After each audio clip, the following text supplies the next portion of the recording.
Aloha and welcome. We have a few important topics tonight, but before I turn this over to Mayor Bissen, I'm going to go over the agenda and make a couple of announcements, and then we're going to go ahead and proceed.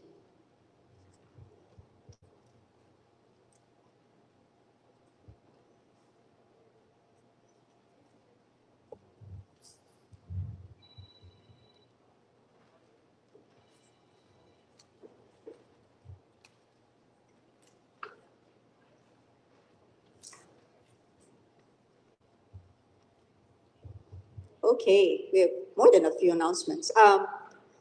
First of all, tonight on our agenda, you're going to meet our new leadership, our new on-island leadership from the Army Corps of Engineers.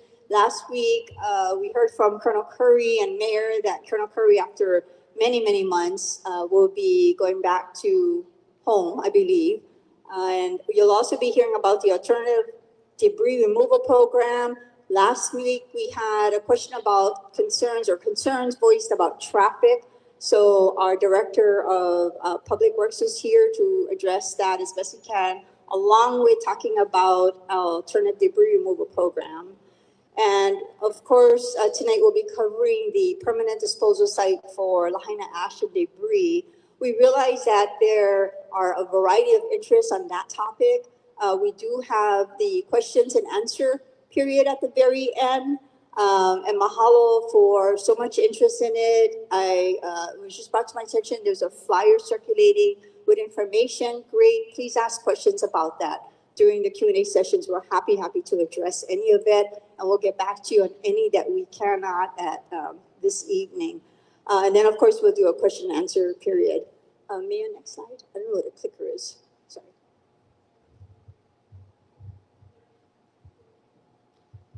Oh, look at that, automatic. Department of Health is not able to join us tonight, but they did want you to know that they would like to meet with the residents of Wahikuli next week, Wednesday at 4 o'clock, right here, to have a discussion about cesspools at Wahikuli. As you remember, we had that topic come up last week. A lot of questions on it. Department of Health representatives did their best to respond. They're still working on some of those answers that they promised to get back to you. And so they will be here next week at 4 o'clock for that reason in particular. And then before I turn it over to Mayor, I wanted to call out a few people. For the last 3 months, they've been doing some fantastic work under a short initiative that we had. For 3 months, we had a team of 5 going out. We've been calling them the Kokua crew.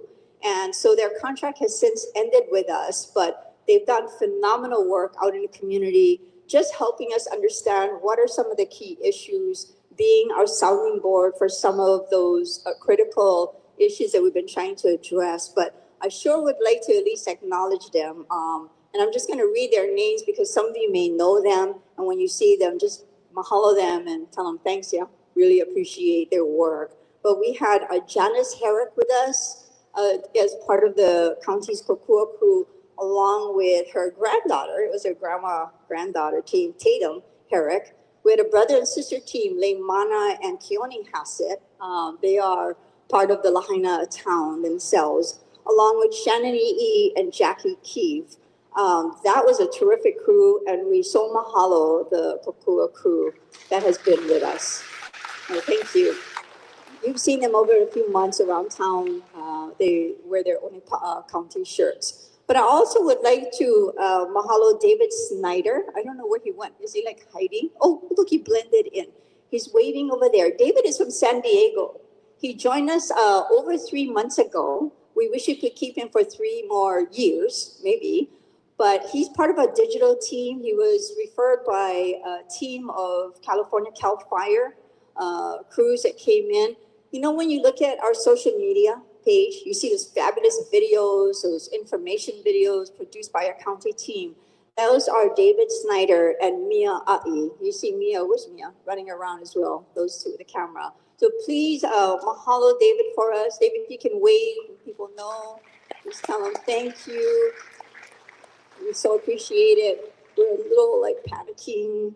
I want to hide his suitcase, but I think his family wants him back, so it's okay. We'll be fine. But thank you all very, very much, Kukua crew as well as David. I'm going to turn this over to Mayor Bisson now. He's got something special. I'm going to hold the bag for you. Aloha mai kako, everyone.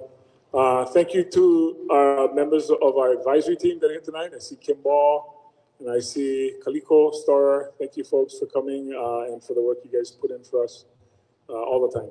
Thank you. So I wanted to take some time. I know we brought it up last week that Colonel Jess Curry, I'm going to have to ask him to come down here one more time. While he does that, I wanted to thank Miss Iraga for this pukeni kenile that you made for me. Thank you very much for bringing this tonight. Yes. If you guys, no, her daughter made this for me.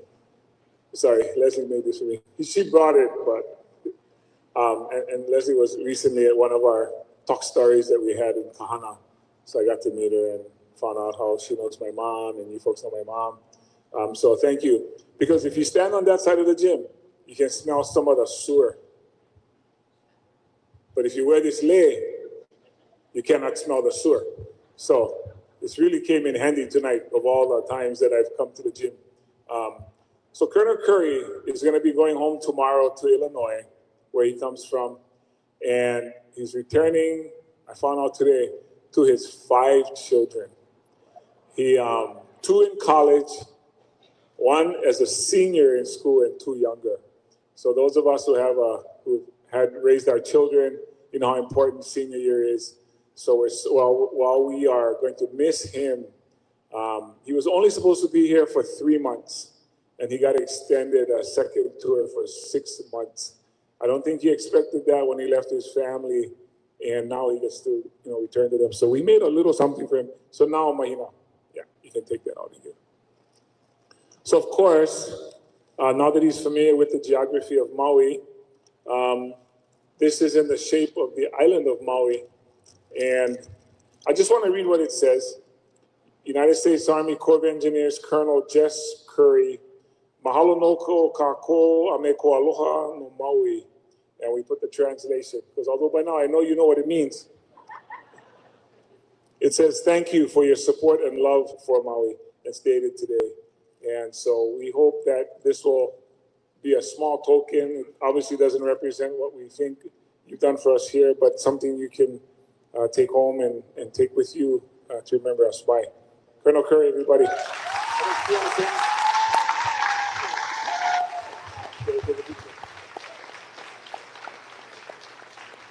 And again, this is from all of us here on Maui.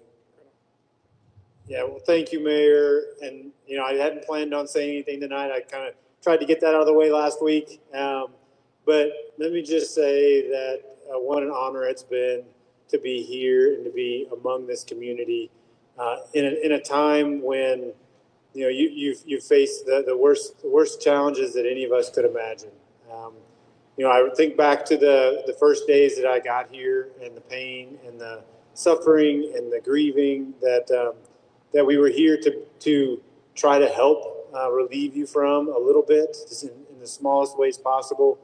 But those were hard days, and there's still hard days. But it has been, really, I would say it has changed my life to be able to be here as I have, and amongst the pain, amongst the continued suffering and challenges that are in front of you, just to see some glimmers of hope come back into your eyes has been really special. And, the Corps of Engineers team, FEMA, and all the folks here that come to do a job, come to accomplish a mission, received and continue to receive something tremendously greater than that as getting to be a part of this community. So I want to say just thank you so much. This has changed my life. I will be back with my family to see the rebuild of Lahaina and everything back to a town that will represent how amazing this community is and has been to me my entire time here. So thank you.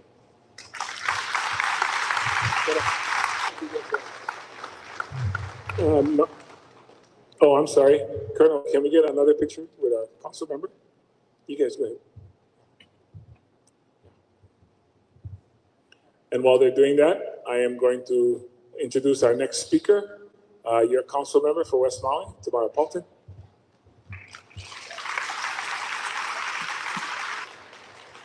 Aloha mai kako. I just wanted to thank everyone that came to the HHFDC town hall yesterday. I think it was somewhat informative.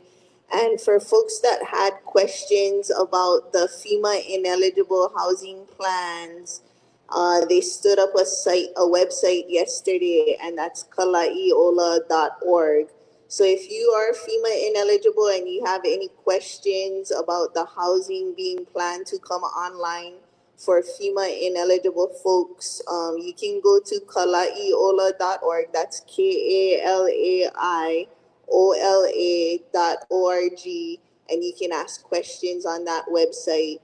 The other thing I think that was important that we learned last night was if you're FEMA ineligible because you have insurance money for alternative living expense or loss of use, and you are unable to find a rental with that insurance money, you can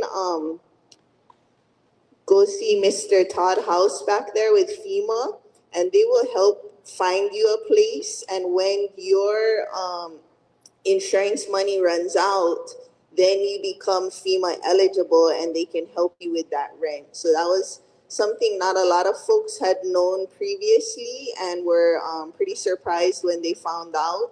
So I just wanted to pass that forward from last night. Thank you.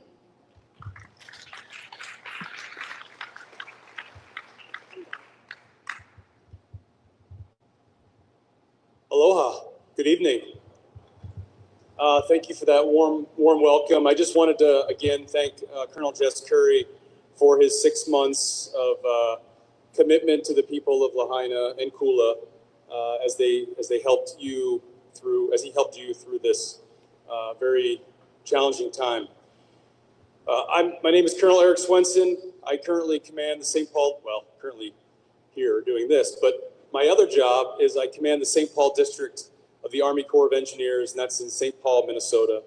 And I have responsibilities for about 5 states doing civil works projects, mostly on the Mississippi River and a couple water-based watersheds up on the northern border between the United States and Canada. It's an absolute honor for me to be here. And like Colonel Curry, I'll probably be here for 6+ months as well. And by that point, I'm certain that we will have the majority of Lahaina debris either removed or well under the way to be removed. And I look forward to being here, walking with you through this journey. Now, I'd also like to give you an update. Residential debris removal continues. We have a total of 168 residential sites that have been cleared of debris. And as of today, we've returned 27 of those rights of entry back to the county. So that's a great start, considering we've been at this for just over about 40 days. Also, other great news yesterday, we signed the contract for the phase 2 debris removal for commercial and public sites. And that removal contract will start in the coming weeks as the contractor gets organized and starts to remove debris from the commercial buildings in Lahaina. So you might see an uptick in activity in the Lahaina area, which is a good sign, because it means we're one step closer to returning Lahaina to you. Just a note on that: the same environmental and cultural protocols will apply to the commercial debris contract as do the residential. So rest assured, we're going to take every precaution, as we have with the residential clearance, to make sure we do it safely and respectfully of the cultural that may be in the ground. This contract will also maximize, as with residential, the recycling of steel, concrete, and trees. I just want to make sort of public service announcement. I just want to remind everyone to have your property cleared by the Corps of Engineers and part of the FEMA program. We need to have your right of entry signed and submitted. So if there's any fence sitters out there, that's okay. I have a team here. See these people up on the stage in a red shirt? It says Army Corps of Engineers, or someone with a FEMA shirt. We will certainly talk to you about the pros and cons, and really the pros of opting in to a Corps program, so that you can be one of those 27 families that have your lots cleared and ready to start rebuilding. Also, I just wanted to share some more great news. As you know, you lost your elementary school in the fire, which was a great tragedy because it happened just before the start of the school year.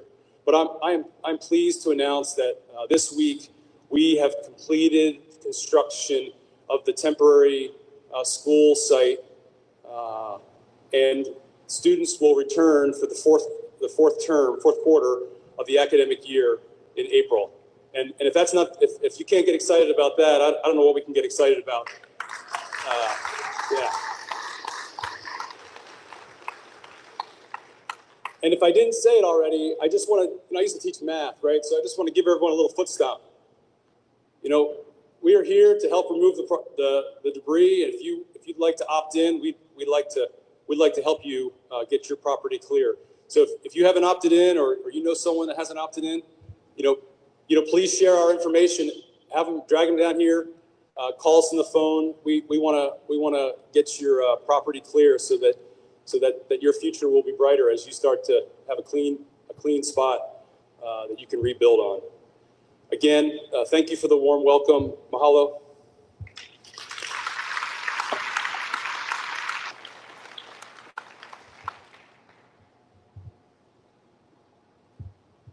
Aloha, good evening. I'm Jordan Molina. I'm your director with Public Works. I've been asked to come talk to you folks about 2 items. The first being the alternate debris removal program, and then about our traffic situation in Lahaina.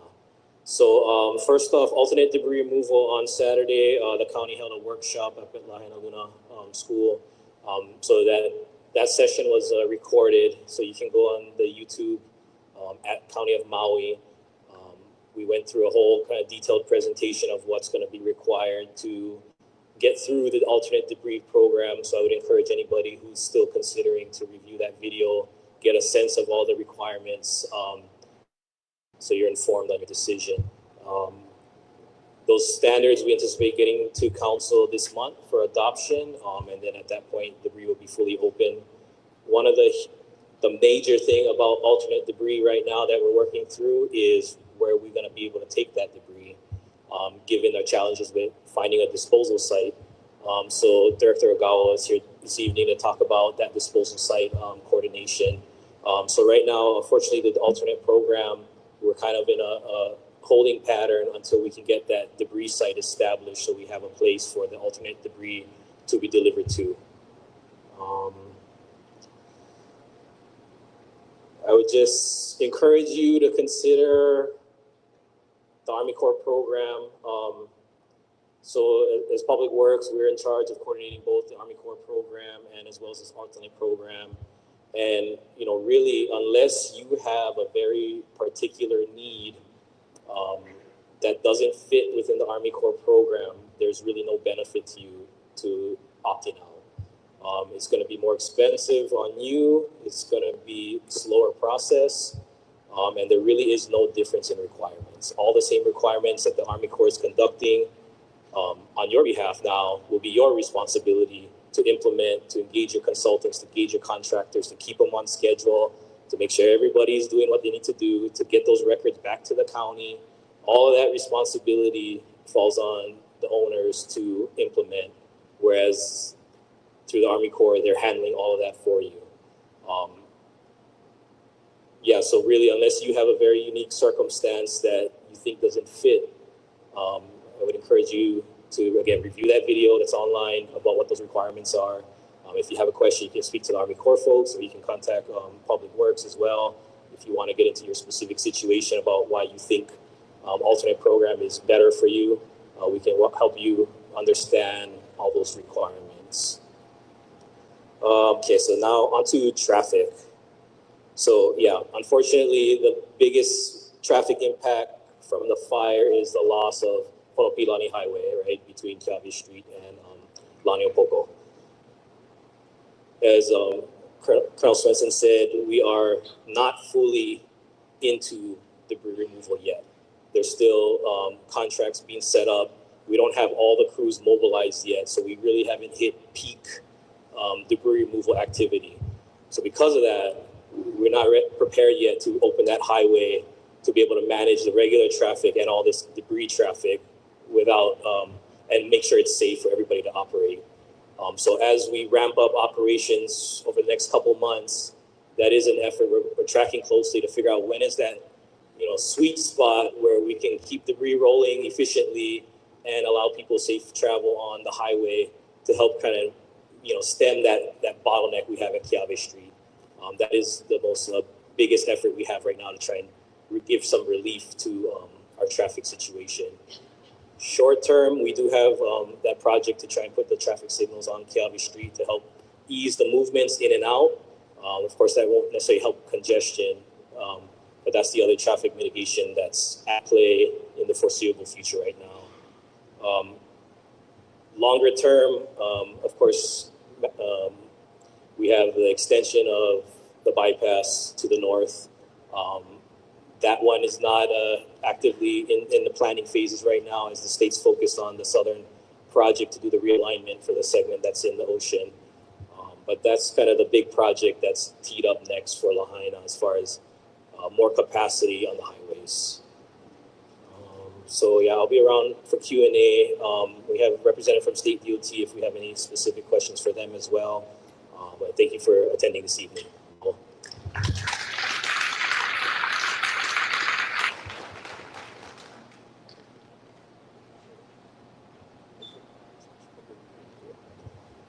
No. So I just wanted to mention something about the traffic. Some of you may be driving through Honoapi'ilani Highway because you're allowed to or because you have a reason to.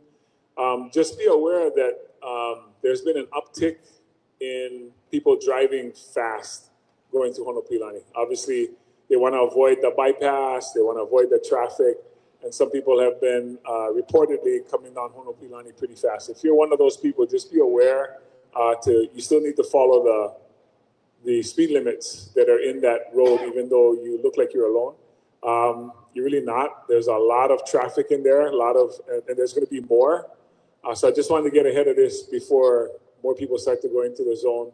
If you're one of those folks that are allowed to go through, you have permission or a reason, please stick to the speed limit. I understand Maui Police Department will be enforcing the speed in there as more traffic starts to go through that town. So please understand it's a work site. There's a lot going on in there, a lot of big trucks, a lot of movement, but we do have to stick to the speed limits. We don't want to have any accidents happen in there because you think and it seems safe to drive faster. So I just wanted to remind people of that. Okay, thank you again. I'd like to introduce Shane Agawa, who's going to talk to you about what came through.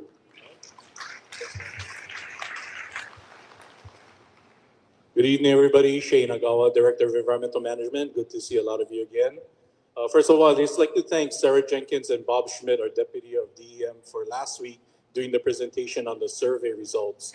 A lot of data to share. Tonight, what I'm going to share with you is how that survey results played a part in us selecting the final disposal site for the Lahaina debris. So first, I'd like to start off with just going back and revisiting some of the slides from last week's presentation. I want to thank everybody who took the survey. We had over 2,700 people either take the online survey or the random call-in email survey. The more people we got, the better the data. We didn't expect this much, but we're gladly surprised a lot of you took the survey and participated. We got very good data, and as we move through the slides, you're going to see how we incorporated the results of the survey into the scoring of the final disposal site. This is one of the slides from last week. This shows how we group how the results of importance. The upper two are the more important ones via the survey results to the public. The red is the medium importance, and the bottom green is the lower end of the importance. These affect the scoring criteria that we've been using in scoring the site from day one. If you folks remember, we had our original 8 locations that we scored at. We did it based on an infrastructure mindset, based on health and safety, environmental concerns. These will affect the criteria, and as we move on, we'll show you how it affects it as far as the scoring goes. This is another slide from last week. Again, the color-coded. Number 1 is the higher importance that was brought to us by the survey. The safe distance from natural environmental features, the buffer zone between residential areas, schools, hospitals, those was of higher importance via the survey. The medium importance was considering the subject matter experts and also about cultural resources concerns. And again, on the lower end in green, it was about roadway safety, how long it will take to get ready, meaning to develop the PDS site, and then also the increase in traffic congestion. So those are ranked lower on the survey of importance. We're going to use this as one of the examples to show and tie in how the scoring affects the scoring matrix. So, for example, let's take how long it will take to make the site ready as just an example. What Deputy Schmidt shared with you last week was an example of this, showing how we originally scored it with the green, red. Now we took the public input from the survey into consideration. It changed the importance of the criteria. So once we incorporated the results of the survey to a certain criteria, it affects the scoring and it affects the change of the color of importance of that certain criteria. Again, this is just one example, and we'll get into the actual scoring. So just to kind of give you an example of how we factored the results of the survey into our scoring. So what we did was we took the 3 categories, the importance, the medium importance, and the lower importance, and we took the average mean. And I want to reach out and say thank you to our consultants, Anthology. They really helped out in doing the number crunching and applying the survey results to our scoring process. So once we get the average mean of each of the different importance of criteria, that becomes a multiple. I know I'm getting a little technical, so bear with me. That multiple is a number that times our infrastructure scoring team's score. So you have our score and you have the multiple, which is based on importance. Now, the green, red, blue, important, medium, and low, that's the multiple. That times our score, and then we get the actual weighted score. And I'll show you in the future slide how that works. So here is going back to the original matrix. This is before we took public input into consideration. As you can see here, we have in the first colored column, well, the first column is all the criteria. Time to acquire land, proximity to Lahaina, etc. We've gone through this many times. The first colored column is how we originally scored the importance of each category. This is before public input. And then after we scored it, we came up with a scoring matrix of ranking the different locations. This is the new final matrix scoring. So if you look on the first column here, the green, the blue, and the red, that corresponds with the order of importance I talked to you before that's based on the survey. How that affects the first column, colored column here, is it weights the importance of the criteria. The evaluation stays the same. The weighted ranking times our score that would be put in this white column. These 2 columns times each other gives us the weighted score. So that's an example of how the results of the survey affects the actual score of the matrix.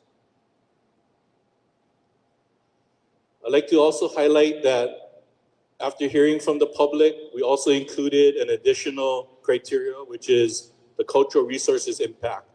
That last row wasn't part of the initial scoring, but after we heard from the public, we understood the importance of the cultural resources impact, and we put that in the scoring matrix.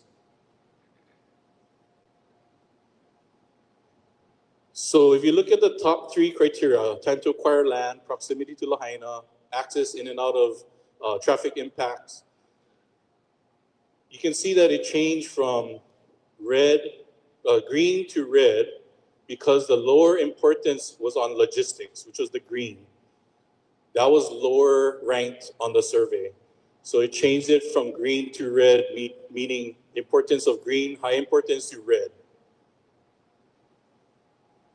And I'll briefly just go through all of these because it's the same impact for each criteria. These are just examples of how the color changed based on the results of the survey.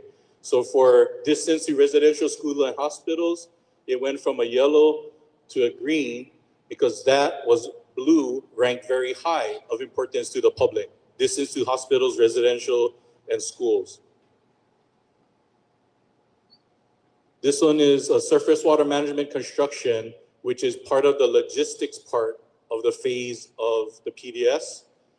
The logistics part was a lower importance, so it went from green to yellow, and then the management constructability part went to red, lower importance, red. Here you can see the side-by-side, our initial matrix before public input. On the right, you have the final matrix with public input.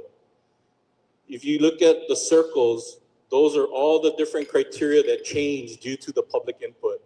For example, the top three was green, now it's red because of the lower importance to the public. The one in yellow went from yellow to green. The one at the bottom in the first color column went from green and yellow to red, and so on and so on. And we have an example in the back that you folks can look at on poster boards if you want to keep looking at the comparison to understand the difference. Again, the left is before public input of the survey, and the right is after. So this just reinforces that your votes made a change in the scoring.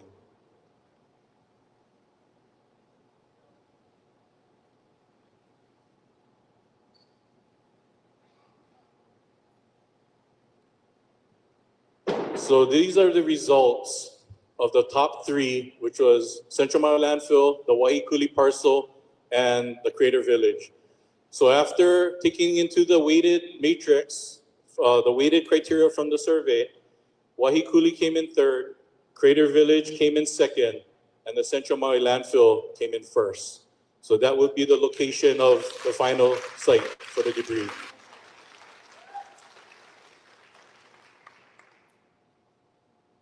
This is a slide going back to January 31st, when we first brought out the three options. This is the layout of the Central Maui landfill. If you remember, we had advantages and disadvantages listed for all the three different sites. I just wanted to revisit the advantages of the Central Maui, which has been determined to be the permanent disposal site. Advantages is undeveloped land. It was already planned for future landfill. It's away from residential sites, away from hospitals, away from schools. It's pretty much in the middle of nowhere. Another key criteria is it's below the UIC line. So if you remember, the UIC line is the line that distinguishes drinking water and non-drinking water. If you're below that line, you're not affecting drinking water, which is the case here. Disadvantages. It is far from the TDS. We all knew that going in. It's 20 plus miles, traffic impacts related to the distance. Again, going back to the survey, traffic impacts, roadway safety conditions were ranked lower on the survey. But it doesn't mean that we can disregard this. We have to think about the traffic impacts.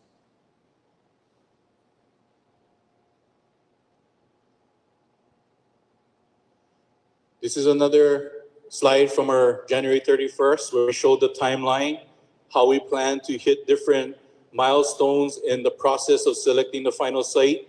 In the last meeting with Deputy Director Schmidt, we checked off all the way to February 21st, which was the community where we shared the results of the survey. Going back to December 31st, we announced that our target date to find a final site was March 1st. I'm happy to say that our team worked very hard and we beat that, and we're bringing you the results here tonight.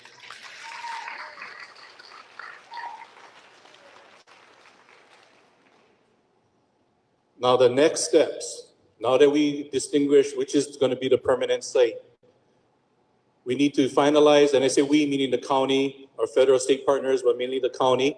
We need to finalize land acquisition for the Central Maui landfill expansion. This is something that we were going to do anyway. We have capacity issues at the Central Maui landfill. We're already in the process of acquiring land for expansion. This is just continuing that land acquisition. The second bullet, start the design and permitting of the PDS, the permanent disposal site. Number 3 bullet, we will continue to work with our federal and state partners to address and mitigate the traffic concerns. We all know we got to control the speeding. We know the volume. We've been saying 40,000 truckloads, right? All that's going to go to Central Maui landfill from Olowalu. Our team is dedicated to work with our federal and state partners to start mitigating that, thinking about how we can make it safer once we start transporting this debris. And the last bullet point, this is not going to be cheap. We all knew that. We need to continue to work for funding to fund this final site. That's it for our presentation, my presentation. Thank you, everybody.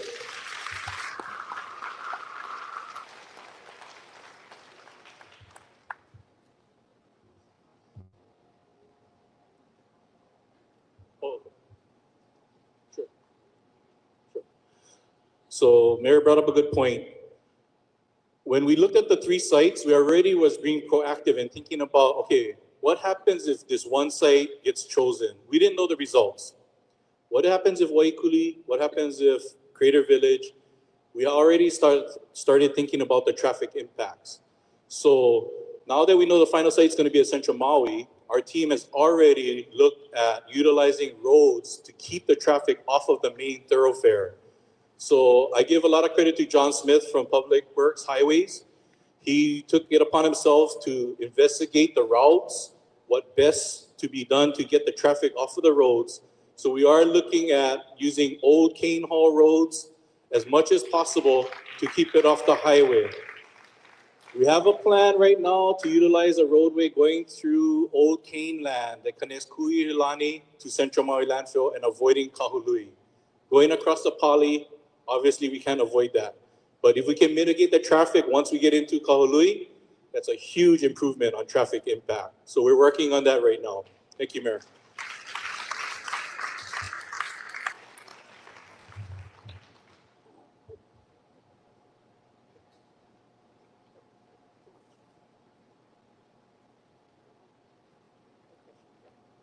All right, we are going to take questions, but I have 3 things that I was reminded to say. One is the slides. I saw some of you squinting. So I just want to tell you that these slides show up clearly by themselves on the recorded versions that you'll see on our Facebook page. Akaku is also broadcasting it live, and they are rerunning it and rebroadcasting it. So you can see those slides as well. They'll come up just by themselves. And if you take a look to my left, your right, or straight ahead, you'll see all the poster boards up there. Those are the displays that we had last week that highlight the results of the community survey. The other 2 announcements is tonight there is night construction going on by Keawe Street. So just please, a reminder, drive carefully, as we said. Be careful, mindful of our crews out there. And also to my right on this side, you see a little white table. There's a interfaith group. They are providing a support service for you. They'll be there if you would like to connect in fellowship with them. So right after the meeting and following our question and answer session, our folks will be here hanging around as we always do, including a team over at the poster boards to help with any questions. So we have 1 mic running through tonight. Raise your hand, we'll call you, and then we'll keep moving on through. NT over here, wait, go ahead. Yeah, right there, and then Shannon, NT right here, and then 2 here, and then right there. Okay, go ahead, ma'am.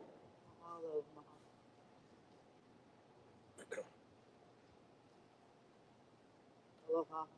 I just wanted to ask, is it possible that they can do the debris removal at night? Since they're already doing some night work on Keawe Street. I just talking about traffic. I mean, throw up a bunch of lights and keep moving. All right, we'll let Army Corps respond. Thank you for your question. At this time, we're not planning on doing night debris removal downtown, from the downtown area. We're already working our crews, 12 hours a day or so, 7 days a week in some cases, and I don't think we were able to push them any further to do.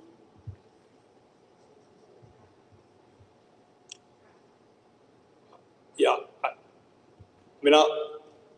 I'll defer to another expert. At this stage, we're not. I understand if we could do it at night, there would be less, sort of public traffic on the highways, and it would seem safer. There are challenges to doing night work on highways when you have limited to no visibility, and so and we're talking about triaxle trucks, tight streets downtown in Lahaina. It doesn't necessarily support our safety plan, and really we are committed to doing this efficiently and safely, and that we're not gonna sacrifice the safety, acknowledging that it is an inconvenience for the traffic. Thank you. So my question is for you as well. Last week I talked to Colonel Curry. I spoke to him privately because it was like our personal issue, but what I wanted to share is that on February 12th, my mom got a call that said, hey, we're going to remove your tree in 2 weeks. And then I came home and I called and I said, how come you guys didn't take the tree? Oh, well, we found asbestos. I'm like, what? What do you mean asbestos? The EPA left in October. What happened? Well, and you guys were good. I contacted the Army Corps, and they said that what they found is that there was tile that had asbestos, and the EPA wasn't going to pick that up. It was only going to pick up the big stuff. And then I was told by your people as well, is that there's 30 of you guys, plus us at least, that even if you have your right of entry done, you're not going to be cleaned out until they get the asbestos. And when I talked to them on Friday or Saturday, she said, number one, they don't know when we're going to get a contract to get that asbestos removed. And so we have no idea when the debris from our property will be removed. So I wanted to bring it up because there's got to be other people in the same position that's just waiting for you guys to call and say, oh yeah, come take our stuff. But you're not going to get a call. And who knows when we're going to get a call. So I'm bringing this up for everybody's benefit. Well, I appreciate the question. I'm not familiar with your specific circumstances, but I'm happy to talk to you afterwards, get your property information, and we'll look in the system and see if what the challenges are.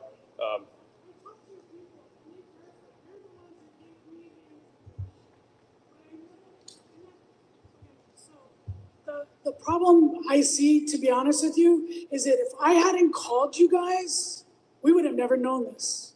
So there's a gap in the communication where, and I have to say, kudos to you guys, because when I called, they were very, very helpful. So I'm really, impressed with that. But there's no, like, the EPA left in October. It's February, and almost Paul. So, that's like ridiculous that we never knew that there needed to be asbestos removed from our property before we could do anything else. That's where I'm going. Yeah, I'm going to pass it over to the chemist.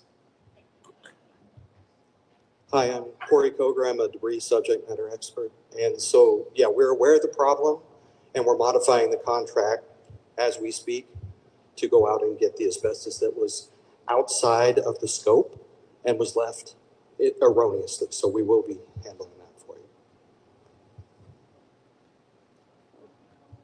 you. you'll get a call before we come out to remove the debris. And then once that happens, they'll be back on the runway for debris removal. Yeah, okay. All right, we're gonna let Kupuna, Uncle, yeah, the microphone behind you. Yeah. And then when you pout, we'll give them back to her. Okay. Thank you. When they're cleaning up, do they do the ones that registered first, or are they going to different sections as the calls come in? That's a great question. So based on the first 268 ROEs that were submitted, right, we used those to get the initial contract for residential debris clearance started. So those were, excuse me, those were prioritized in the first batch. We've since received another 1,115, I think. Don't hold me to the exact number. ROEs, which have been added to the runways. Now, we have 15 crews on average working every day. And in order to space out the crews and not have them on top of each other, they each have a runway, which is essentially a list of properties with the next one up, kind of it's the batting order if you're a baseball player. So they're doing that as calls coming in, or random? No, we have it based on, so the first 268 are in the top of the queue of those runways. The remaining 1,100 or so are distributed across there. And we are prioritizing homes that are, for clearance, that are near property structures that are intact, right? So that we can get, so if we just remove one or two properties of debris, we can then reopen larger sections of the community for residents whose houses are still standing for them to return to those. And then. Okay, thank you. Yes, sir. First of all, I want to express gratitude and say that I'm heartened that the voices of the people were taken into weighty consideration in this decision. I'm also curious and hopeful that we will be looking into the bioremediation possibilities like pyrolysis and other things, especially now that they'll all be in the same site, maybe a facility to bioremediate that waste could happen in the future, and I hope we're still thinking about that. So I'm wondering if that's still on the table. And I'm also wondering if, as we consider the transportation, and I understand you're looking into safety as far as light and daytime, but are we also going to consider making sure that the debris as it's transported isn't escaping the trucks? Because we've seen some drone footage about it being dumped into Oluwalu and kind of just breaking open and blowing everywhere, and that was kind of a concern because I think a lot of people felt that the burritos were more secure than that. So maybe that's more than one question, sorry.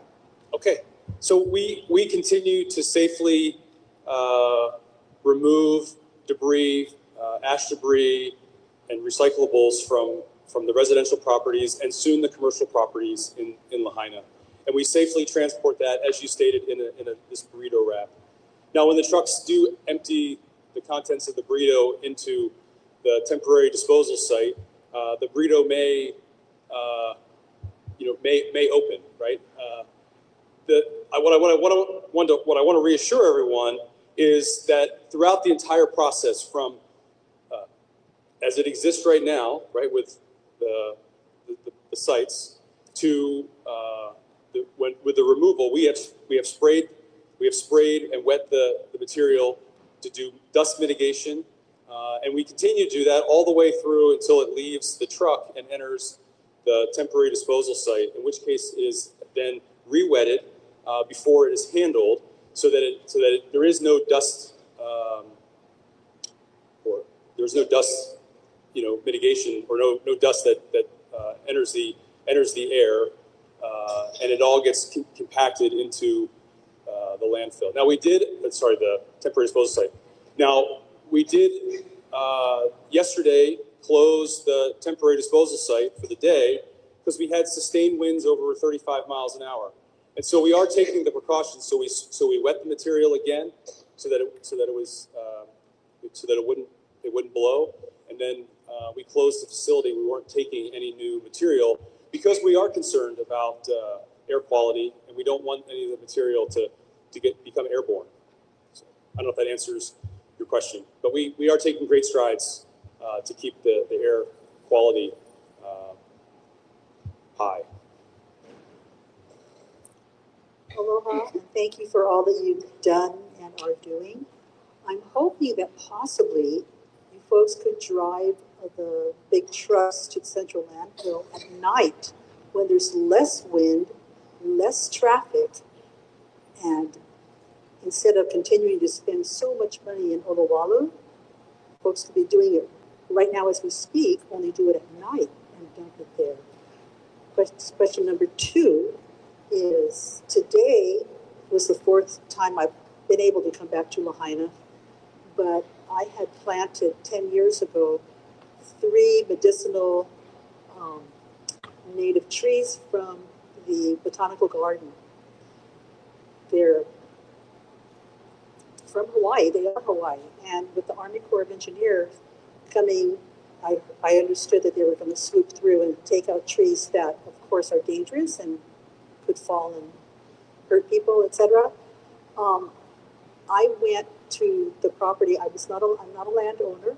I was a renter, but the trees that I planted are flourishing. They're wonderful, and most indigenous plants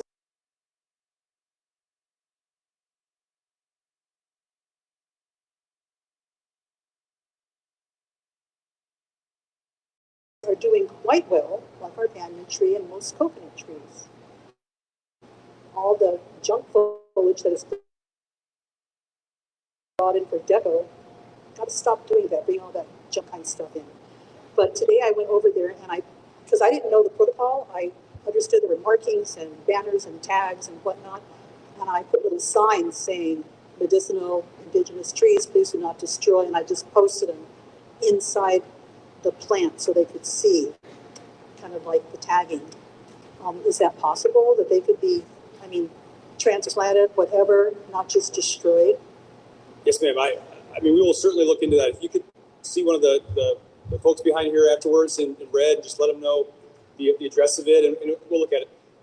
One of the challenges that we are concerned about trees that may have been damaged during the fire, and as a public safety risk for them to, if they don't come back to life, if they don't rejuvenate, and then they're a fall hazard, and so we're very, obviously we're very sensitive to that. We don't want to do public harm. We don't want to defer public harm by not removing them. But we'll certainly look into your specific circumstance, and maybe there's something we can do.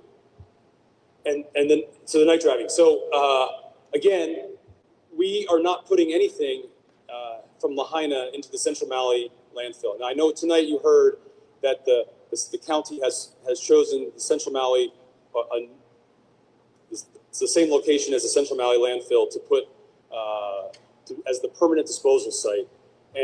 But at this point, the Central Maui landfill, as we know it today, does not have the storage space for the debris from Lahaina. So all the debris from Lahaina will continue.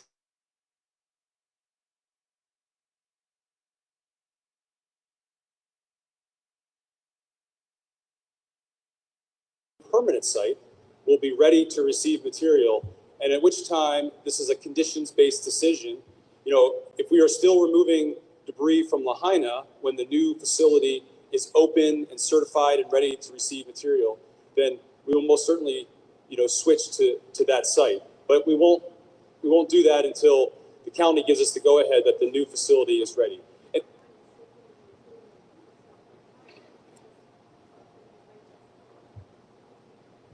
Well, man, we finished last month.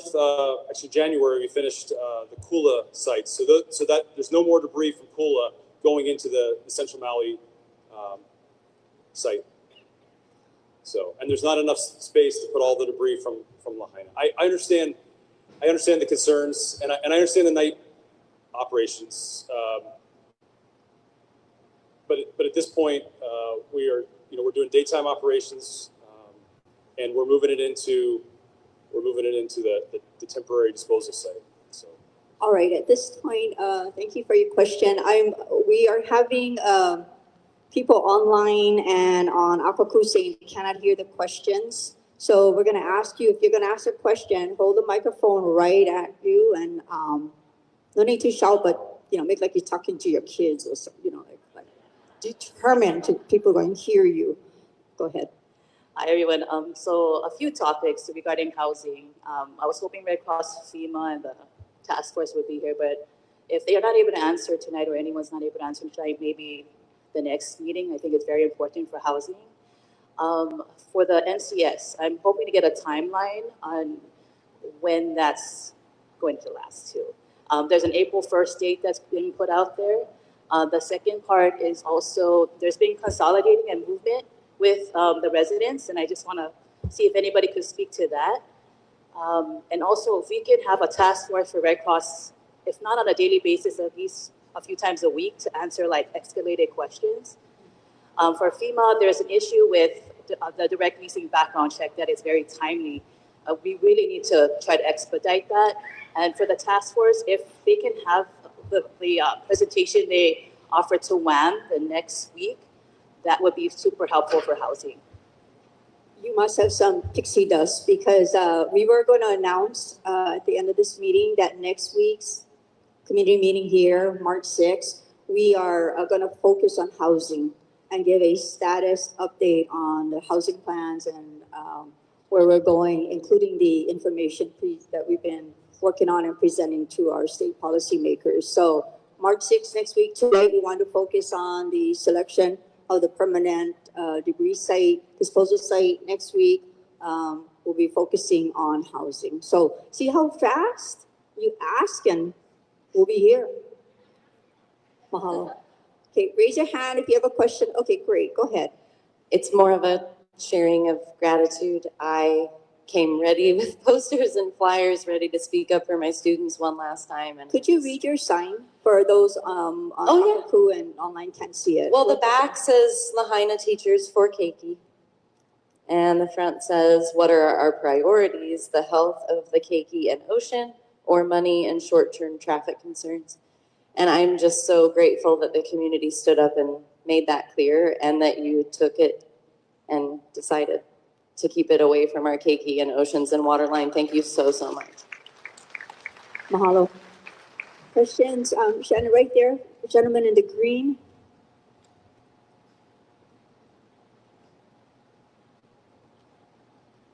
Oh, she's behind the gentleman in the green, sorry. Oh. Aloha, Mai. Mine's more of a, I think I know this, but I need clarification from USA's. Is it true that if folks would like we're getting a lot of questions about bioremediation, and I just want to confirm that if folks would like their trees on their property chipped and kept on their property, they can request that from Army Corps? That's a good question. I'm getting the thumbs up from my team, so yes, that is possible. I just wanted to clarify for everyone, this has been a bioremediation conversation, and wood chips are very important for bioremediation. So for those of you who keep asking, it is smart for you to contact Army Corps and ask for them to do this. So I just want to. Great, thank you. You can raise your hand. We've been at this for a couple of hours tonight with a couple of hundred of you, and many joining us live on Akaku and live streaming on our social media page. So please raise your hand here if you have a question. Gentleman on the end in the gray shirt. Thank you. Might be a question or a suggestion. I was in Honolulu doing APEC, and they turned Kalakaua into a contraflow lane with shielding on one side of the road. Granted, I think traffic is bad during the morning and Pauhana traffic. Is there talks between state or county DOT to mitigate that traffic flow, many turning Honopi'ilani into a contraflow, possibly during that morning and Pauhana time, and or leaving it up all the time and just using it as a Kahului bound way out, 2 lanes, one for trucks, one for local, and then everybody else coming into Lahaina on the bypass? Thank you for the question. Yeah, we are looking at that. Like I mentioned earlier, we're not yet in the full swing of how many trucks are going to be going through the closed section of Ho'opilani Highway. So as that ramps up over the coming weeks, we're going to get a better sense of what we need to manage to allow that public traffic and the construction traffic to coexist without creating a bigger problem for us to deal with. So thank you. Thank you for the question. And I must have not learned how to tell time well. Someone was signaling me, telling me it's not 2 hours. But anyone else want to ask a question? I don't feel like 2 hours. Just raise your hand. And again, we are not going anywhere. Our team will be here, happy to answer any questions. Sir, in the hat. I got a question about right of entry. So for the properties that have already been cleared and they've been given right of entry, what is the process for getting permits for people that can start rebuilding? I saw some reports of a new permitting department being set up for Lahaina. Is that still in the works? I know the mayor was working on that.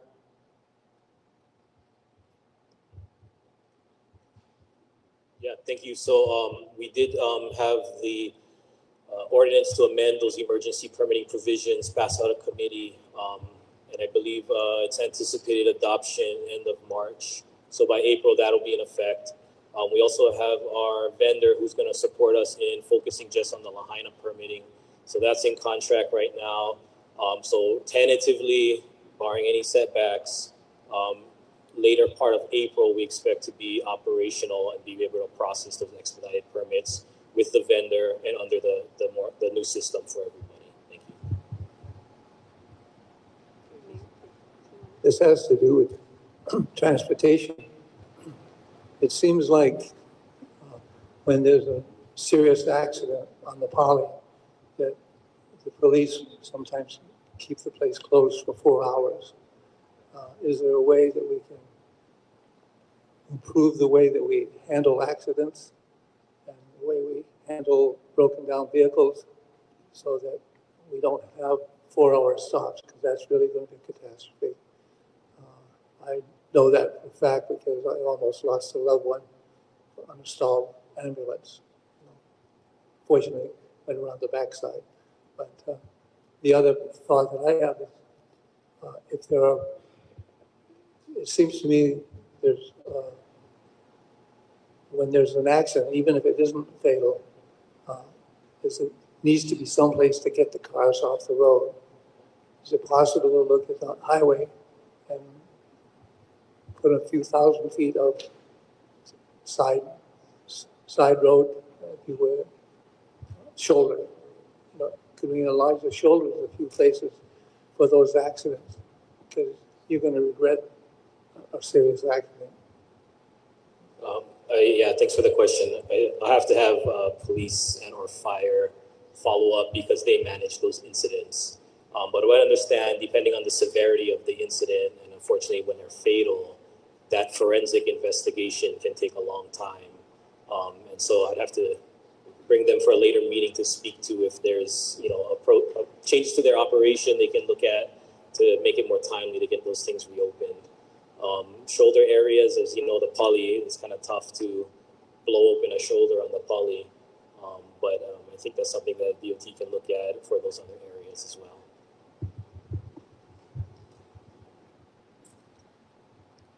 And sir, we will get a little bit more clarity from the Maui Police Department. Raise your hand. Okay. Mikey. This is for Jordan as well. Can you go over again what exactly needs to happen for you to open HP Highway? Like, what is the plan of attack? And maybe if you have a high level ETA of when you think you can get that open. Ooh, put me on the spot. I mean, so yes, like I mentioned, we don't have a good handle on the dynamic yet because we're not full operation just yet. So as we get all the crews that are planned in motion, we can kind of better assess, where our conflict points are going to be and how difficult it's going to be to manage. My hope is, this is hope again, late summer, we'll have a best sense to see how close we are to being able to, provide some kind of relief. But again, that's just my hope. It's going to be very contingent on how things go as all those contractors get into place, how quickly they can move, and all those kind of dynamics at play to see how soon we can at least get some capacity back on the highway to help alleviate this congestion. I just wanted to add something to that, Mikey, that Honoapi'ilani is still available as an emergency out of Lahaina. So even though it's closed right now to traffic, it's in case of an emergency that is something that we have already decided would happen. So if we had to open it up, it would be open for people. So right now, although it's not being used as traffic as you've been used to, we recognize that that's an important artery in and out of Lahaina should that become necessary. And I know you folks probably feel it is necessary because I hear it from Laurie DeGama every week. Letting me know, traffic. I mean, not every week, maybe 3 times a week. She'll send me a picture to let me see, because she doesn't think I believe her. So she'll send me a picture saying, look, this is the traffic I'm in right now. So we know how bad it is, and it's not fair, you guys. Everything that's happening to you folks out here is not fair, okay? We're going to try to move as quickly as we can, as safely as we can for the benefit of everybody. But just know, we know that this is a really bad, horrible situation for everybody. But again, in case of emergency, that highway is available to be open, just so you guys know. Yeah, I gotta just say one thing about the night work suggestion. It's not that we hadn't thought about it, but as they're cleaning lots, it's safer for them to do it during sunlight when they can see everything that's happening on those lots, as opposed to dealing with a light that you bring in that you're gonna have to move, that you're gonna have to position with 30 crews working at the same time. It's not ideal. We do it at nighttime. We run other risks. So, I mean, we're obviously asking you guys to bear with us. We just revealed the final site tonight.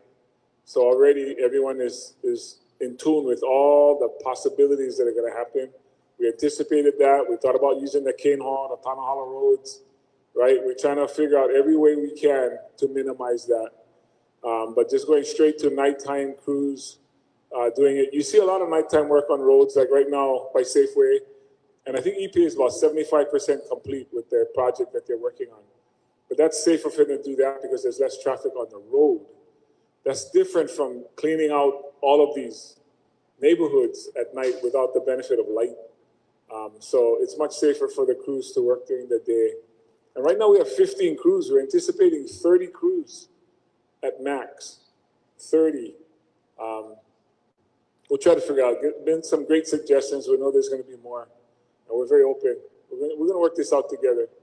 Just keep giving us those good suggestions. Thank you. Go ahead, ma'am. I have 2 questions. One of them is when you're reporting about working at night, could it be suggested you do clean up during the day, prep your trucks, get the trucks ready, at night you haul? During the day, you just clean up all the lots, get the trucks in line to deliver. Suggest. Thank you, ma'am, for your question. Again, I feel the angst and the concern over traffic. We run these trucks multiple times a day from the site, so we don't have enough trucks where we could load 10 trucks and just have them sit idle during the day and then drive them at night to the site.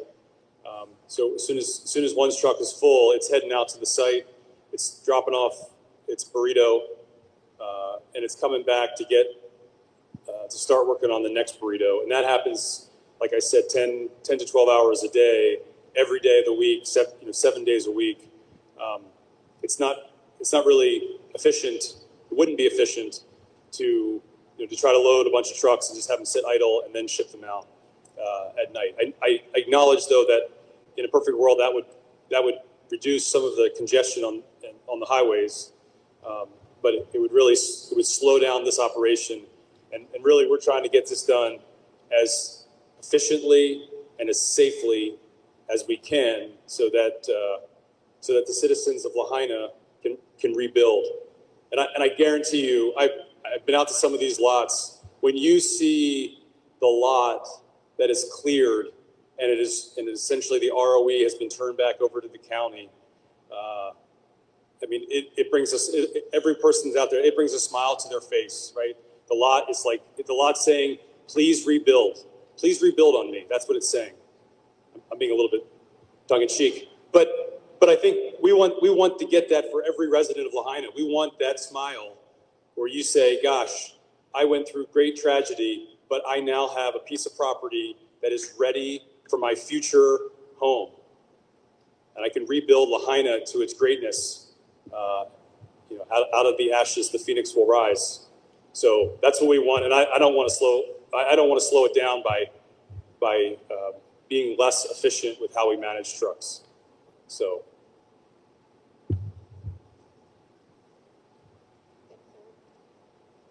Okay, and sorry, I had another one. So the other thing is the burritos, or how long are you guys going to leave it there up in Oluwalu? When it's ready to remove, you're taking all of that out and taking it to Omaopio, correct?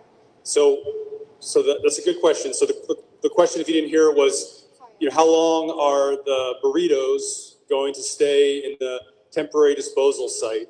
And the answer to that question is until the conditions are set in the permanent disposal site such that we can start to remove material from the burritos from the temporary site and move them to the permanent site. But we can't move the first load out of Oluwalu into its permanent site until the permanent site is ready to receive it. And that's a conditions-based decision, and we're working closely with the county as you heard tonight, as they start to develop this permanent disposal site. But I assure you, when it's all said and done, we will return Oluwalu to its original condition. So the temporary disposal site will come out with all of the burritos. They'll all be placed in the permanent disposal site. We will remove the liner and we will regrade that property so that it looks like it did before we started. Thank you. Another question. Sorry, one more. Okay, and then we're going to go to Kupuna I in just the have front. one more, the tourists. Can we kind of alleviate some kind of control, like the traffic? Because can we suggest to them or, control the visitors coming into Lahaina, because there's so much traffic, not only workers, everybody's coming and going. First thing in the morning, there's traffic coming in to Lahaina and traffic going out. Is there some kind of control we can put on the cap? Like, there's so much visitors here in Lahaina, put a cap on how many comes into Lahaina, because there's so much cars, and we need to have that alleviate some of the local travel and having our debris removed from Lahaina. Thank you. Mayor is going to attempt, and then after Kai, Uncle here in the front row. Yeah, the other thing I would say about that is when we were dealing with the issue of Hana, when there was so much traffic going into East Maui, one of the suggestions was to have locals only traffic hours, certain times of the day, especially when people come out of East Maui for work. I suppose that's the only thing I can think of. I'm not exactly sure how we decide who gets to drive on the road or who doesn't get to drive on the road, or how we manage that. But I would say that was probably the only thing, is if we set up some sort of checkpoint and said, you know, you got to show proof that you're a resident to drive in during hours of 6 and 8. I mean, I'm open to suggestions. I mean, I know if you guys can think of any, please email them to Mahina. Email them to Mahina. And everybody. And that's spelled yeah. mayor's.office at Maui County. I'm just kidding. Go ahead, Kai. Kai. It's a long question, but just for maybe put people's minds and hearts to rest. I drive through the burn zone every day through Waikuli. I've been down by Howler Camp area, and you know, we see the guys cleaning up, and you see the big machines going in there, but what people don't see is guys with their gloves and buckets on their knees picking up small stuff that the machines cannot get. These guys in there, I know a lot of them personally, they're working hard for real for you folks. It's not just one job. And I gotta say that if they're in your area and you think decided to clean up around your area, I go make them food.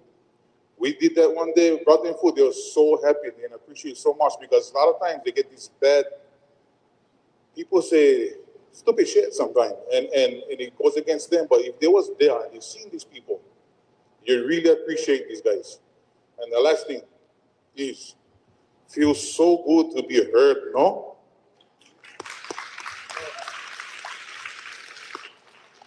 I think this is the way we gotta go together between the government and the community. We can move a lot faster and get a lot farther. Tonight I go home, I'm gonna sleep. Usually I go home and it's in my mind, it's racing. I go home maybe sometimes sour. I gotta beat my cat. Nah, I love my cat, beat my cat. but you know, it just feels real good. And I think hopefully we can continue this until we power. Thank you. Okay, we have two kupuna in the front, Uncle and then Auntie. Uncle first, he had the hand up. Right there. Thank you. I was a truck driver, retired. It's not easy to drive those trucks and people cutting in front of you to get out of the way or slow you down, and you trying to do your job. I ended up, a lot of time, I hired somebody to haul the material I needed for my construction work. It's cheaper. Instead of me going on the road, blocking it through the traffic, grabbing the tourists by the neck, and tell them guys, move, don't stop on the road. When you're carrying like 14 tons on your truck, and you're trying to stop that thing in 50 feet, no way you're gonna stop. So you gotta go below the traffic, the speed limit, 35, and take forever to come back to Lahaina. If you work for somebody, it's okay because that guy paying you. I gotta get my load on a job so I can keep my man working. So it's not easy. And the nighttime thing is, they become careless. No need cover, nobody can see, it's dark. No, I think you guys doing the right thing. Sun up to sundown. It's gonna get better during the summer. You can work, I guarantee you, you can work till 8 o'clock before it gets dark. Right now, no. 5:30, put everything away, the day is over. So you gotta get up early, and that's what the workers gotta do, get up early and start hitting the road for how many hours? Lucky if you can get a nice couple hours of overtime. But if you work round the clock, it's gonna cost you more because I don't know if they're gonna charge you per load or by the hour. So different ways. So the people just gotta understand. This thing is coming after me, and right behind you, you don't see the driver, you only see the hood of the truck. So be patient. This thing is not gonna last forever. We're not gonna last forever. So be patient. Okay? Thank you. Thank you, Uncle. Well said. Couple of things. What's the status of the safe water in Waikuli? We haven't heard anything for weeks. Can that be on the agenda or? I think right here, EPA is here and able to help. Yes, hi. My name is Carl Banks. I'm the incident commander for the ESF3 response. Concerning Wahikuli, my colleague Sebastian Rodriguez, who is with EPA's recovery team, can best answer that question. Great. Thank you very much, Carl. So I'm really excited to share that EPA has received an updated mission assignment from FEMA. We have about $1 million that we are putting out on a contract with our Office of Drinking Water to design, do the planning and design for the cesspool conversion. So we're going through the contracting process now, but we're really excited to share that we're working on it. And it's it is, EPA Region 9 management is aware of how high a priority it is for the community. We have a dedicated staff person on the project. It's a very high priority, and we're going to see it through as fast as we can. Thank you, EPA. It doesn't answer my question. Yes, I did want to make sure we got to drinking water. Just wanted to allow Sebastian to make that announcement. So with regard to drinking water, the sampling of the hydrants is proceeding, and we're preparing to begin doing testing on all of these service laterals. These are the lines from the main pipe to the meter box to determine whether they were contaminated as a result of the fires. If we find contaminants in those samples, those lines will be cut and capped in order to protect the system from those contaminants, and so that the rest of that area could be eventually cleared. We don't do that clearance. We do not remove the advisories for different areas. That is the County of Maui Department of Water Supply. But our work is helping to move that along as quickly as possible. Does that answer your question? No. Let me try again. No, I'm living in my house, okay? And they said it's water advisory. My brother doesn't have a house, but he has safe water. Figure that out. So you're still in an area where the advisory is do not drink your water. Right. So the process I described of sampling the main lines and then sampling the laterals and then cutting the laterals that are contaminated all has to occur before water in your area can be deemed safe to drink.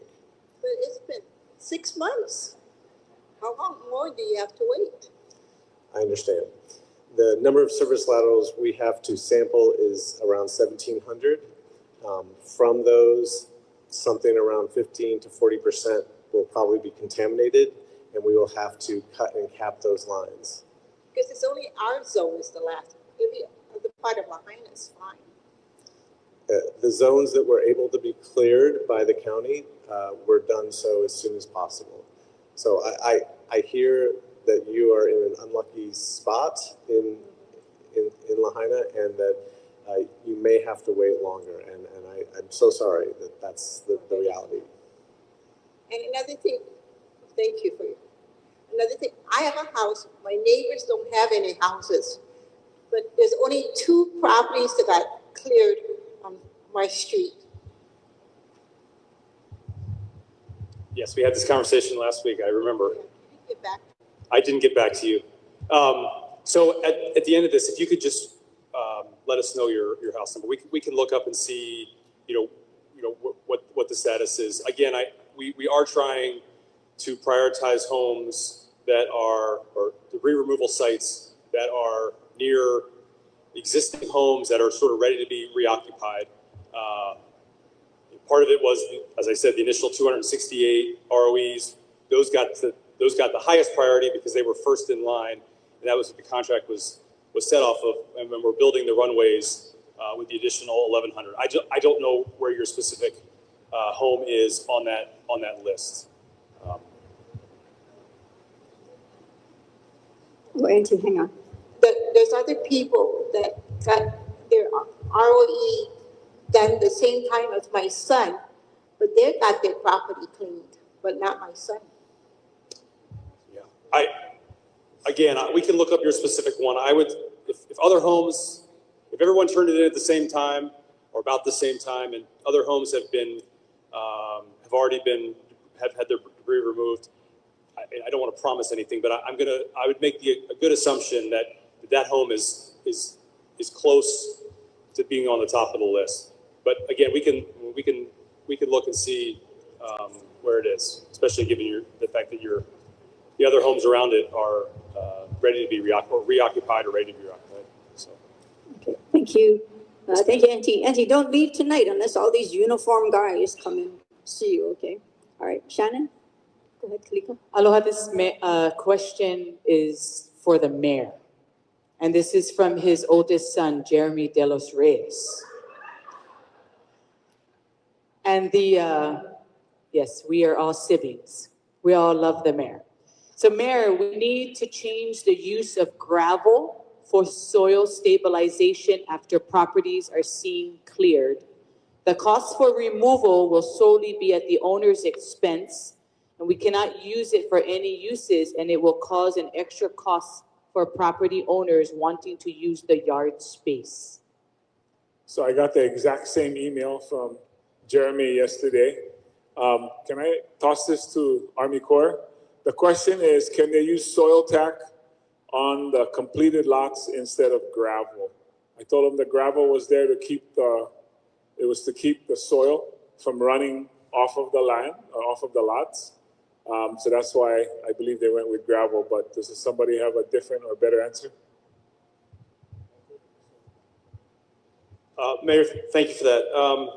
I mean, I can defer to my team. I know we were planning on using gravel in Lahaina. I know in Kula they used, they hydroseeded in Kula. Again, all for the same purpose, right? Is that when you take that earth and concrete off of your lot, and you have sort of loose soil, it is susceptible to rainwater and to runoff. And we're really trying to preserve those lots and not have all of that water and dirt run into the sewers and in the streets. So I think the answer is yes, that you can request a soil tack versus or hydroseeding versus the gravel.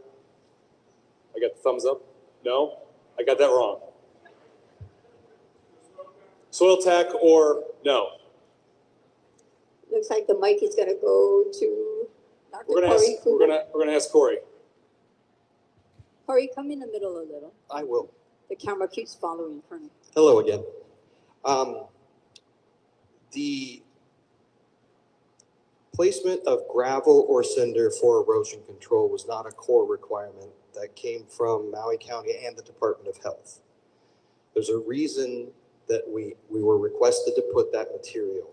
There's also a proposal in place to use material that might be suitable for rebuild, but we haven't got that in place yet. So we are hearing that concern, and we're trying to change that paradigm so that if we place that material, we can't test it and we can't help you rebuild, but that material might be able to be built on, if that makes any sense. Hydroseed does not work in dry environments. As you know, Lahaina has a very dry, sunny climate. So if we hydroseed, there won't be any water to keep it wet. It will just dry up and blow off, and then you don't have any erosion control. Thank you, Corey. So clearly, going back to my professor days, I'm failing, or maybe I'm a high C on answering these questions. But I promise by next week, I'll be in the B range. I'll be in the B range. I got a great team. They're going to prepare me for all of these questions. But please keep them coming. For those of you who cannot see, there's a team of Army Corps folks in the bleachers trying to give Colonel signals like, no, yes, got it. Good job. I see a question up there, sir. Go ahead. Hello. I just was following up on that answer. I mean, the question I asked last week about this background checks. I know Todd can help me. Thanks, Todd. But I'd like to be where everybody can hear what the answer is. So with that part on the background check, why is it taking so long to student? And our story was criminal, but now it's becoming credit, and now they're asking for Social Security, which which I thought they would have all that information already, which some of us not comfortable with sharing it with the world, because they're asking us to send them back by email, which is kind of like weird. So if next week, maybe we can get an answer. Yeah, next week, our focus will be housing. Oh, is there someone?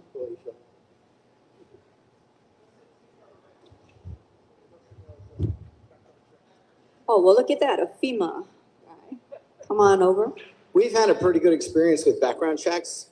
Unfortunately, we're having a bad experience with delays.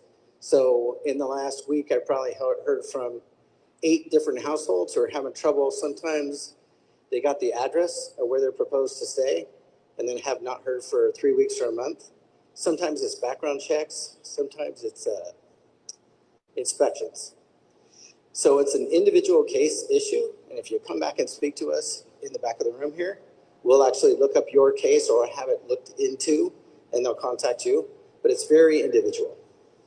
And as you said, we'll be here next week.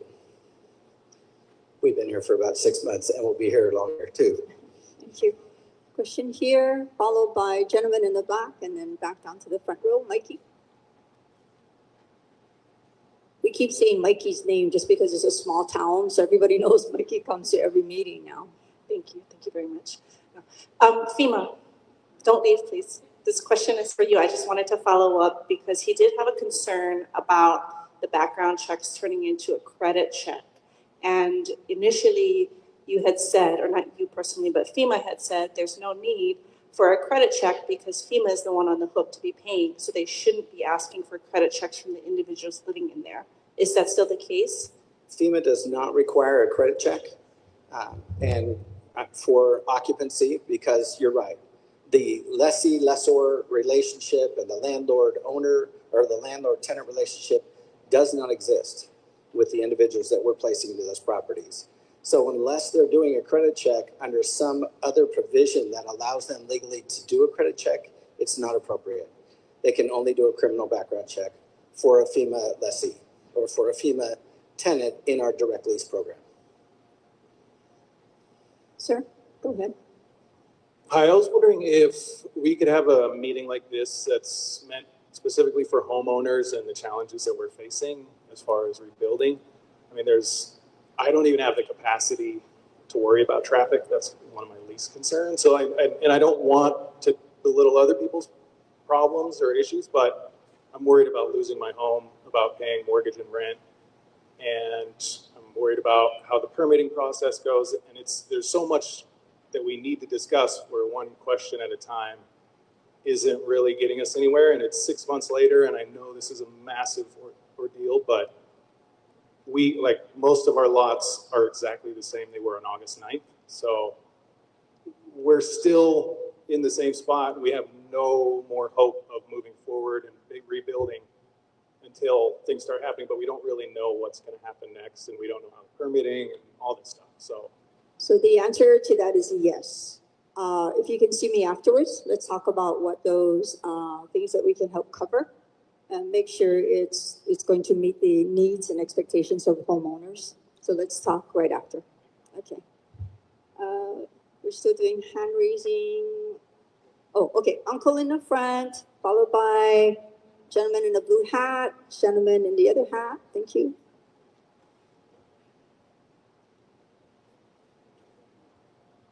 Thank you. My team concerns the ongoing construction on Calvary Road as you're coming down off the bypass and coming out of the bypass and going down towards Safeway area. You know, people come down that hill, they kiss your ass, yeah, come down. But right now, there's a construction going on and they've narrowed the road. And when they narrowed the road, there's a left turn towards Island Grocery or that service station area, and there's a medium right after that. That is very confusing after sunset, and I've experienced it because we were coming into Lahaina after sunset and to come to a meeting here, And my wife, because people were kissing her ass, she never kind of slowed down to the point where she could just stop. So there's an arrow, left turn arrow, that's turning to the Island Grocery area. So there's no indication when it's a little dark to say that no left turn on oncoming traffic, or there's a medium right in the way.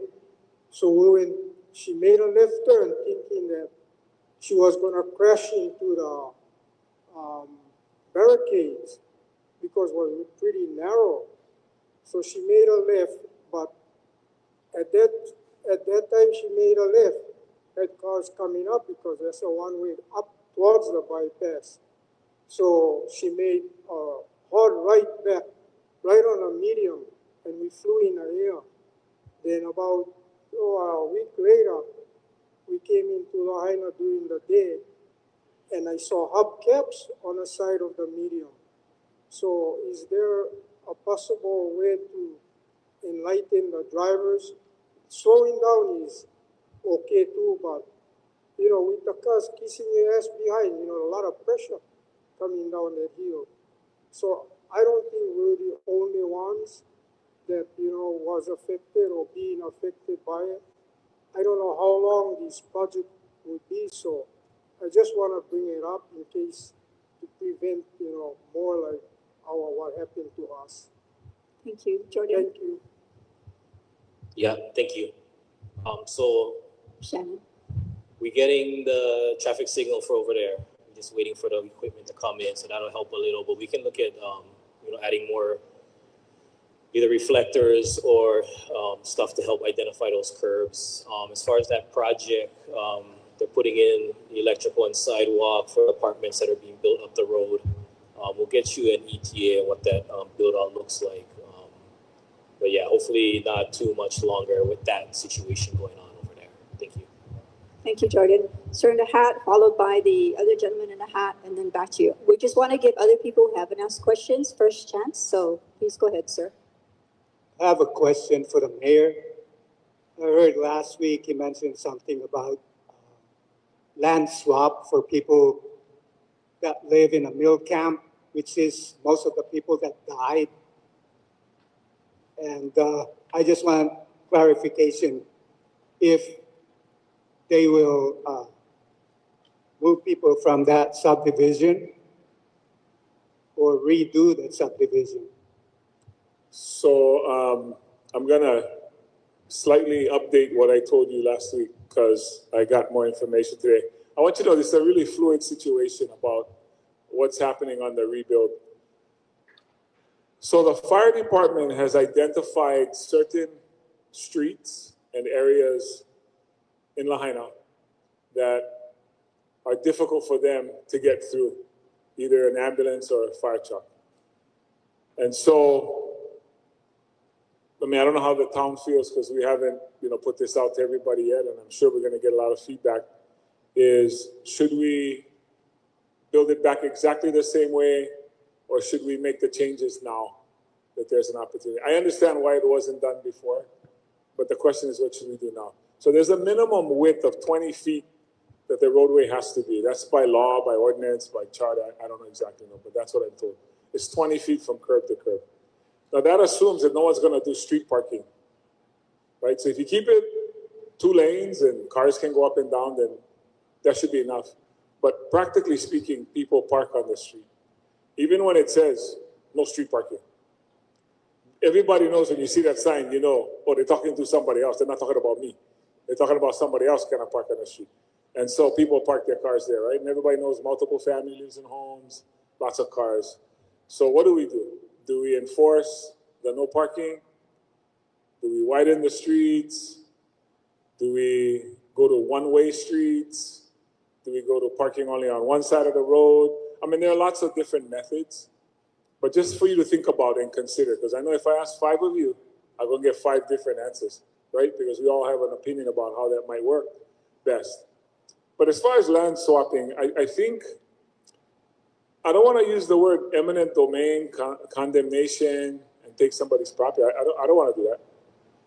What I'd rather is that we have a negotiation and somebody says, I don't want to live in this particular area or this situation. So yeah, if you offer me something else, I would swap with you. I would trade. So that involves a third party. Either the state has their land or Kamehameha Schools has their land, other private landowners. So that's why it's not a simple yes or no. It's going to involve having that exchange. But I think the real point of this conversation is how do you folks want the town built back? And I'm talking about those dangerous areas. I'm not talking about every place in Lahaina. The places that at least the fire department has identified, and they think it would be difficult to get emergency vehicles in and out of that neighborhood should you need them. I don't have to tell you folks that live in these neighborhoods. You all know yourselves. So however many ideas you can come up with is probably the amount I can come up with. I mean, I just threw out a few of them, and I'm sure there could be others. Some towns, when there's a black flag condition, like high winds, nobody's allowed to park on the street. We could do that. We could have a rule, a law that says on black flag days, everybody pull your cars off, put them somewhere else. I mean, they do that. If you live in a subdivision that has homeowner associations, they already have rules. You can't park on the street. Nighttime, everybody got to park in their driveways, or they tow your cars. I mean, so I think this is the start of the conversation. But what I brought up to you was just like the early on thought was just a swap. But there are more options that have been presented since last week Wednesday. And you know what? Next week Wednesday, we're gonna have different options again, because more people contribute to the conversation. Thank you. I have a question for FEMA. Alrighty. Go ahead, sir. I was recently offered housing and I declined because some issues I had with the facility, and called me the next day and said, hey, I have another place for you in Kihei. And I said, I'll take it. To date, I haven't heard anything from the guy, and I talked to FEMA people, and they said, oh, that person already left. So I'm back in square one. We'll check into your case individually. So if you come meet with me, I'll grab your name, FEMA number if you have it, or any way for me to identify it, and I'll check in with them directly and then get it back to you. There's so many that I've run into recently that are a long delay from the time that we make that contact and say, hey, we've got a place for you, and the time you get that follow-up. And so those are things that we need to look into. I also have a shameless plug. On Saturday, 9 to 3, there's a super housing matching event at the Sheraton. It's on Saturday, 9 to 3, where we're trying to match individuals who have housing and individuals who need housing. So that'll be a Sheraton 9 to 3, and parking is covered. It's going to be a voucher program, basically. We're going to validate.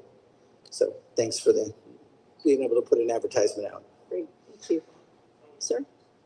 Yes, I have a suggestion about one incident that happened a couple weeks, I think last week, on my house. My house is in Wahikuli. The main house burned, and the Ohana, like everything, the Ohana is strong, and the Ohana doesn't burn. But we've been working in Wahikuli all the time, and last weekend, one homeless girl broke into my Ohana, and she was living there in my Ohana. So we work from Monday to Friday, and nothing was there. So I come back Monday to work, and I always check my Ohana, and she was sleeping on my Ohana. She broke in and take a little belongings that I have there, value, coins and everything. I made the police report, and we know who was, and because she was on my Ohana. And I called the guys that are on the checkpoints, and I said, you guys, I don't know if you guys are allowed to laps around the house that survive. And they say, no, we only do checkpoints, so there's none that drive around or take care of the houses that are still on foot. And my concern was, like, if she was sleeping there, I know like she was smoking, and the Ohana is everything that I have. So of course I'm concerned, like somebody else burned my little space that I have. So I want to get back to my Ohana to live there, but I need to the other properties around me to be clear. And for sure, I can help. You know, for sure, I'm gonna take care of my other neighbors because there's another houses below my Ohana that I can keep an eye on them. But for now, it's empty and nobody's keep an eye on the properties that survive. It is true the security contract is for checkpoints. I think if Mayor wants to address more. Well, did you file a police report? Okay. So, I mean, that's what I would recommend, obviously. Yeah, the folks we have at the checkpoint, they're not a roving patrol. They're just there to determine who's qualified to come in and not. My guess is this person walked towards your property. They didn't drive in, probably would have been stopped. But, you know, I'll bring it up with the police, let them know about this. I don't know, does anybody else have a similar thing happen or they know about other that's happening? Okay. It may be that the police can send, you know, somebody. I mean, I'm not exactly sure what would happen if they drove past the house and didn't go inside or didn't look inside. I mean, they'd have to be pretty obvious that something was happening. But maybe that alone would be a deterrent, just to know that the police were driving through. Sorry that happened to your, obviously what's remaining of your property, but let me bring that up to the police. Thank you. Thank you. Go ahead. Don't sit down yet. This is for You asked your 5 questions already. No, I only asked one. Okay, and I'm going to ask you to hold the microphone a little One closer. on the mic and the 5 was off the mic. So many good comments and yes, it's for Rebuild Lahaina. But as we're doing that and making, I'm glad you mentioned about the 20 feet clearance, et cetera, for the roads, just suggestions. But with Rebuild in the future, can you try and make sure that there's enough clearance left to drop the utility lines underground that has been promised for decades? I remember Carvalho days. Utilities were going to go underground. Electric lines were going to go underground. Cables underground. Not for the normal residents, though, only for wealthy neighborhoods and estate places. But wow, look what happened. So it would be really cool if advance for the future plan, make sure there's enough clearance to get those lines underground. Question number 2, while you're there, is also making sure that subdivisions and complexes have 2 enter and exit. Front Street Apartments only had 1 big glut of traffic right there. People couldn't get out. It was horrible. So I know in a lot of communities or on the mainland, I'm not sure, actually I haven't been there for my life, but there has to be 2 enter and exits to developments. First of all, you're not old enough to be around since Elmer Carvalho. I know that. But secondly, I would say that that I agree with what you just said. You know, a lot of the new neighborhoods, they're required to have underground utilities. That's part of HOAs because that's all paid by the homeowners. That's all paid by the buyers of the homes. So that's all included in their projects. What we have here is we don't have a homeowners association. You have individual homeowners. So it's a little bit of a different situation, just to bring that up, because we've had these discussions with utility companies. So, but that is something that we've obviously talked about, trying to get some federal help to help pay that cost so that it's not passed on to the ratepayers, like sometimes it would be, right? Everybody's bill goes up because you have this new infrastructure laid down. So, but we know what's safer, and we know what's preferred, and we know what's better. So that's true. And as far as entrance, exits, and I don't know what the rules of engineering are or architecture on what needs to happen in terms of subdivisions. But of course, our whole idea is to bring it back safer. And these are for the folks that live in these neighborhoods. It's not going to benefit the folks that live outside your neighborhood. It's going to be a benefit for the people who live in those homes every day, who call for first responders, who call for help. That's who we're thinking about. So just so you know, we've given it some thought. I think we're winding down. Oh, no, sorry. Yes. Okay, we're going to end up with last question, and the mayor will close, and we'll we'll go from there. So I just have a request or suggestion. So thank you so much for including us in like the survey, and like I think it gave us a lot of hope to feel that we're actually heard, that the decision was listened. You know, the community got their voice heard, and so with that being said, I think community outreach is super important. You know, the decisions that are made.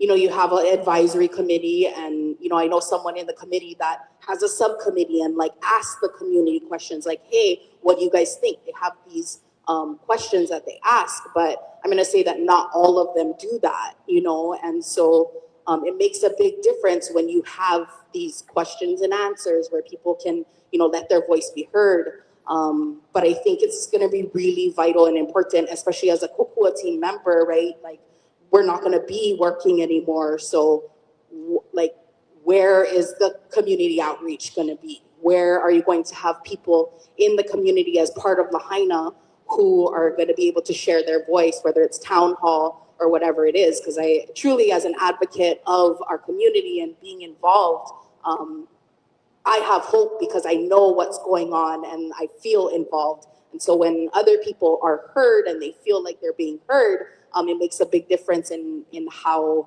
they feel. So I think community engagement and involvement outreach is going to be really vital in the months coming, and not just a voice of an advisory committee or like the leaders in the community. There are other members in the community, I think, that should be involved in that. Excellent point. Thank you for stating that. And I think I know we agree. Can I just get a sort of a sense, was doing that involvement by a survey, was that okay for most people? Yeah? Is that okay doing it that way? Because that's a real, I mean, you can cover a lot of ground and you can get a lot of information through. So I think we'll use that method and then report back to you folks. I did want to say one thing about the final disposal site and the temporary site. We don't own the land yet that we're talking about, that we're trying to acquire. And that's a piece that we have to work with our corporation counsel, our legal team, and others. So we don't own the land yet. So that's a plan that we'll try to get on. But once we do own it, and once we are able to build it out, we can go directly from the Lahaina lots directly to the final disposition site. We don't have to stop at Oluwalu. We're in Oluwalu right now, so we can clear the 168 lots that they've cleared so far.